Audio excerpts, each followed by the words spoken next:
Welcome everyone, this is AndresRestart, and today we're going to be talking about why exactly Retro Studios is only taking up the development for Metroid Prime 4 now, and what exactly has been going on with them these last 5 years.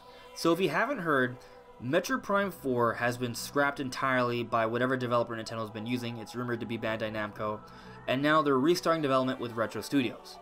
But why only now? Why is it happening now? Well, there have been a few rumors that have come out recently and the last couple of years that I think when you put it all together kind of makes sense as to why this is happening. Now, full disclaimer, these different reports or rumors, that's what they are. They're rumors. Take it with a grain of salt. But I do think these rumors are from reputable sources. I think it makes sense, and I think it does explain why exactly Retro Studios is only starting development for Metroid Prime 4 now, and what they've been sort of struggling with these last 5 years. So first of all, this is a fact. It's been 5 years since Donkey Kong Tropical Freeze has come out. That alone should tell you that they've been struggling with development. But not only that, there was an article that came from Polygon last year where they interviewed several different ex-Retro Studios developers, and they all kind of said some pretty negative things. Basically, it seems like Retro Studios are juggling multiple projects and really struggling, and for that reason, when Nintendo was trying to decide which developer they should use for Metroid Prime 4, they chose not to go with Retro Studios because they were struggling a lot. But as it turns out, it didn't matter, because this other developer Nintendo decided to go with was also struggling. And actually, Imran Khan, an executive editor from Game Informer, shed some light on the issue. So from what he's heard, this is what he had to say. Hearing that the big problem with Metroid Prime 4 development was Nintendo's experimental ad hoc development process. It was being made in parts in different countries. Some studios were trekking along saying it was going smoothly, while it was on fire elsewhere. Internal thinking was that it needs to be all under one roof to right the ship. Interestingly, Retro made the pitch for their involvement and put together a demo that Nintendo liked. So from this we can gather that Nintendo had a very big project in mind. They were using multiple studios to put this together. Presumably a lot of it had to do with Bandai Namco, and because they weren't all on the same page and there's a very high expectation for Metroid Prime 4, they were struggling, and it just didn't look like to Nintendo that it was going to amount to a very good game. And of course, I would imagine that Retro Studios would be aware of this situation because one, they're a part of Nintendo, but also two, they would be consulted upon because they were the original developers for the Metroid Prime trilogy. But even if they were aware of this, why only now did they decide to put out a demo to impress Nintendo? Well, last year we heard from several sources, including Eurogamer, that Retro Studios has been working on a Star Fox game, a Star Fox racing game that a lot of us are calling Star Fox Grand Prix. Now, it wasn't announced last year, it did not come out, but the impression was that it was pretty far into development. Now, my own personal belief is that the reason it wasn't shown off, because I do think it's real, was simply because they were showing off Starlink with all these Star Fox content.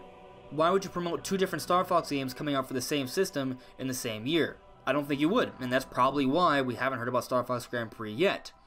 But now, for 2019, I believe that game is pretty much done, if not already done, and that game is probably coming out this year.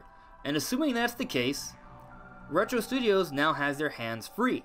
And I would imagine over the course of the last 5 years, they would right the ship and fix all the issues they've had. We know they've added a lot of new talent over these last few years, so it makes sense. It makes sense that Retro Studios would now be prepared to make a Metroid Prime 4 game. Of course, normally they wouldn't have if development was going really well with this other studio or this combination of studios, but because they were struggling, and because Retro Studios was available, and because they probably also had the strong desire to do so, they created this demo.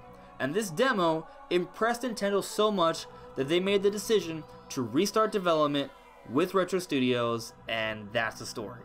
That is what I think has been happening. So to summarize, this is what I think has been going on. Retro Studios these last 5 years has been struggling, trying to develop multiple projects. There's a lot of issues, so they lost a lot of talent. They maybe had to cancel a game or two, but they kind of focused on Star Fox Grand Prix. It's now almost done. It's going to come out. They've added new talent. They've fixed a lot of their issues, and now they're kind of ready to develop a big game like Metroid Prime 4. And of course, development was struggling with Metroid Prime 4, which is why they needed to find another solution. And the Retro Studios, who was aware of the situation because they would be consulted upon since they were the original developers, went ahead and created a demo and showed Nintendo. And it was so impressive that despite the expensive development process, they decided to restart the game, and they're going to do whatever they can with Retro Studios to make Metroid Prime 4 masterful.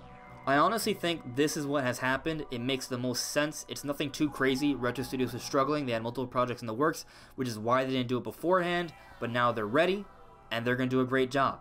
I have hope that whatever was canned, we'll see it come to light at some point. Maybe Nintendo will recycle some aspects of that project into another game in the future. Nintendo's done this in the past. I have hope for that. I also imagine that Kensuke Tanabe, the Prime producer for both this canned project and every single Prime game, including the now restarted project with Retro Studios, he's going to take some of those ideas and concepts and use them with this new restarted Metroid Prime 4 that they're now working on.